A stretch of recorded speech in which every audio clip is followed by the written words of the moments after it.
I have become the best known sport flooring contractor in the world, and I'm just getting started. Hello, this is Paul Nelson with Western Sport Floors, Wyoming Wood Floors, coming to you today from Missoula, Montana. I have Basic Coatings with me today, Mr. Tim Nathan. Hi, Paul. Tim, welcome. Thanks for having me. Thank you for making the trip to Missoula, Montana. Glad to be here. Awesome. So we're in November of 2019. Yep. So 6 months ago, roughly, or 7, you guys released these HyperTone Stains. Yes. And I've been seeing pictures on them on social media, Tim, and they look pretty darn impressive. It's an impressive product. It's something different, that's for sure. Well, we're going to move ahead with this video.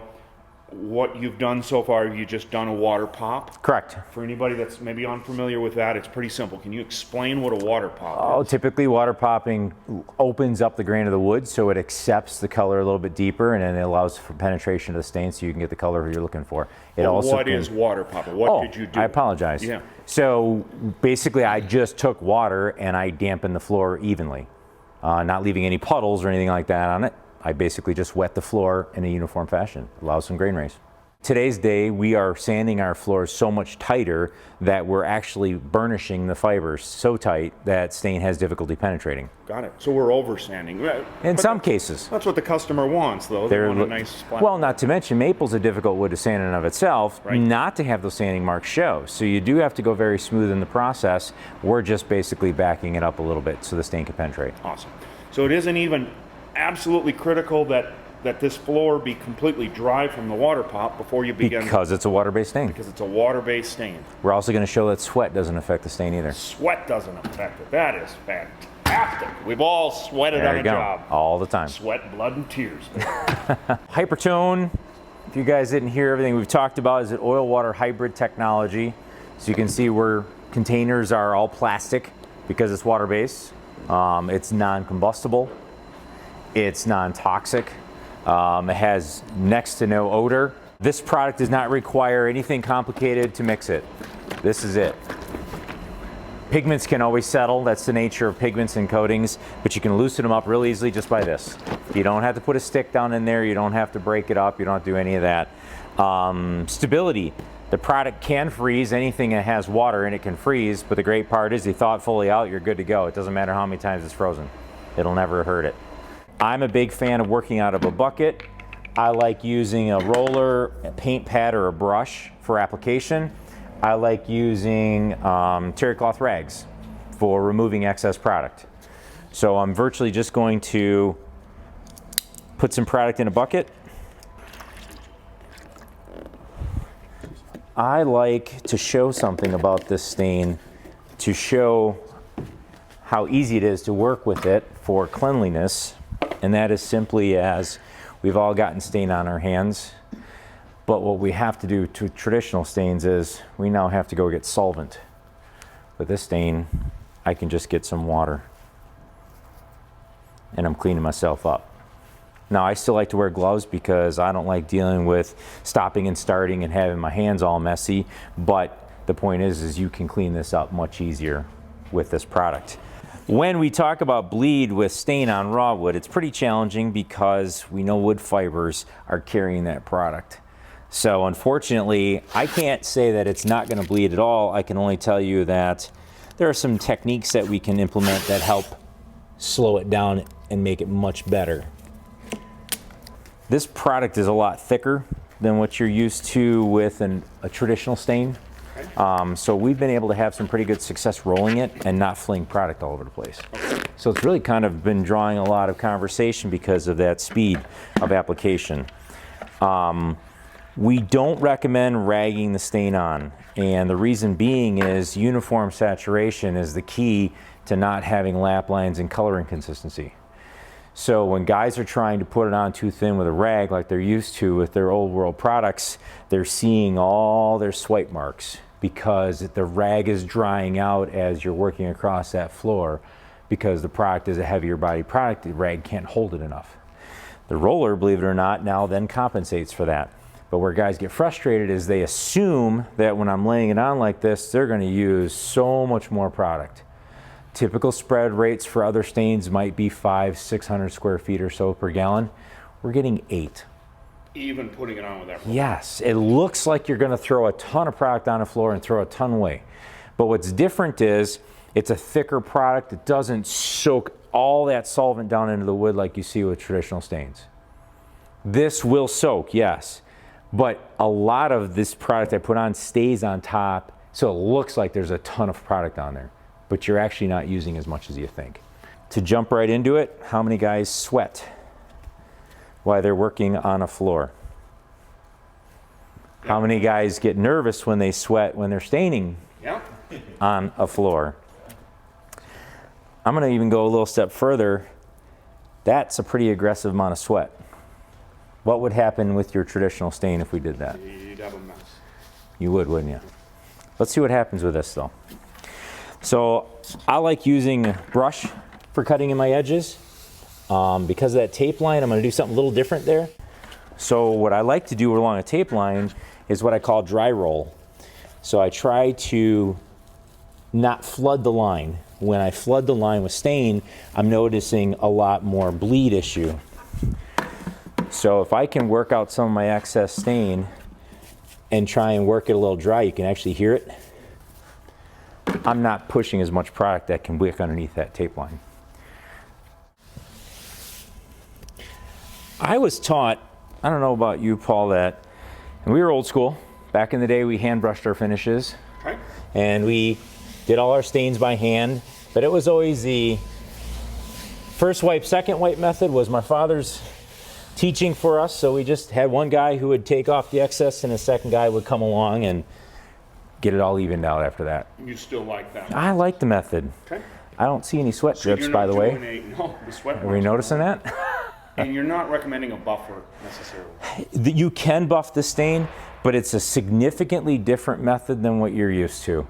You can't buff it in with a carpet because it wants to heat it up and add friction and set it up too fast on you. Gotcha. So it's a little different. What we're gonna recommend when we do recommend buffing it in, and we have done it, is a thick white pad. Oh, okay. They stay cooler. Okay. You think about it, you got all that air in that. So now I can put this on, and I'm gonna put it on tighter, that's the difference, and then I can come back with a white pad, and I just take the excess and work it in. I oftentimes will kind of go a little slow to show that lap lines aren't as challenging to deal with. Maple is always the worst wood in my mind. Do we have a vacuum nearby? We ask the question a lot. How do I know when my stain is dry? So my father and my brother stumbled across something years ago that I thought was quite interesting. And that was a vacuum test. The places where you're gonna find that stain doesn't dry is mostly between the boards. Sure. Or down in the open grain of species like oak. Sure. Maple a little less so on that issue, but the gaps. So the vacuum test, I'm looking for gaps. Tim, you're saying that using the vacuum, you're able to suck up some wet stain. I'm able to verify if I still got product that's wet in my floor somewhere. That's fabulous. And so you wouldn't want to try and top coat this with No. wet product. What happens when we trap solvents underneath finish? Disaster occurs.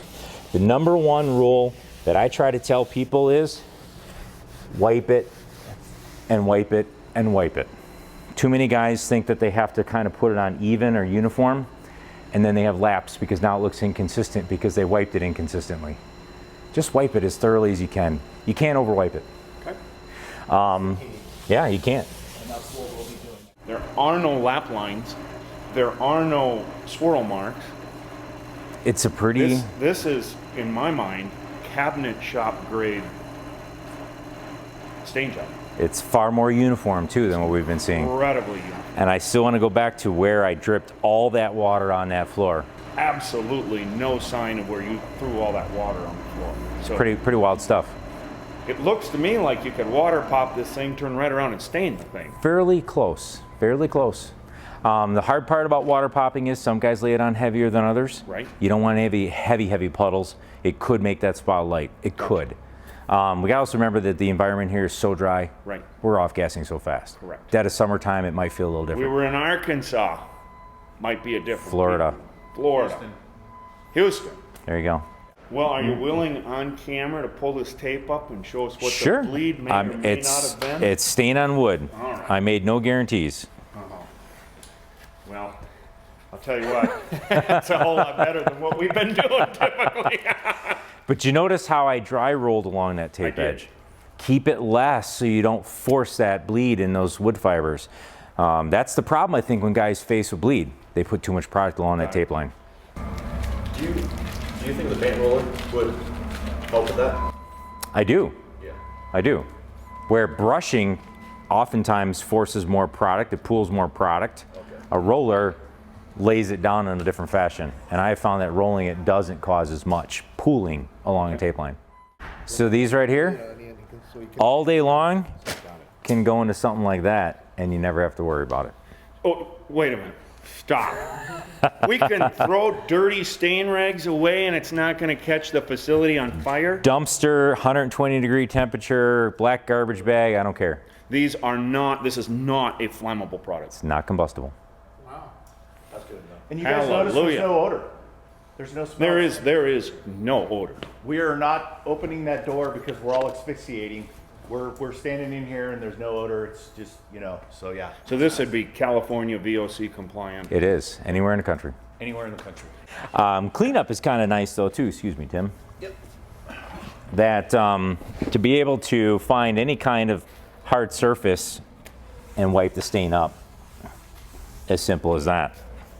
It'll wipe off of a painted surface if it's flat, if it's just primed, or if it's raw drywall, it's still pigment.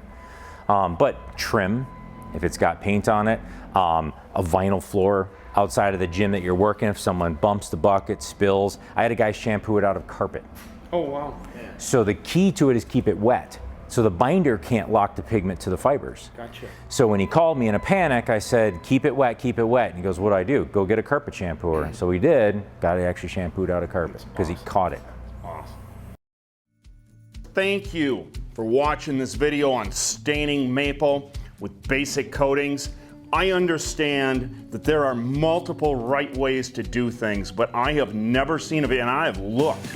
I do not believe there's another video on YouTube or on the internet that does as great a job as explaining how to stain a hardwood floor as this video does. There's other right ways, there's other ways that this can be done, but this way with these HyperTone stains are the way that a lot of large gymnasium contractors are now staining floors that you're seeing on TV. I hope it helped. If this was of interest to you, please check out our other videos at Western Sport Floors on YouTube or follow us on Facebook at Western Sport Floors, coming to you from Missoula, Montana. This is Paul Nelson. You make it a great day.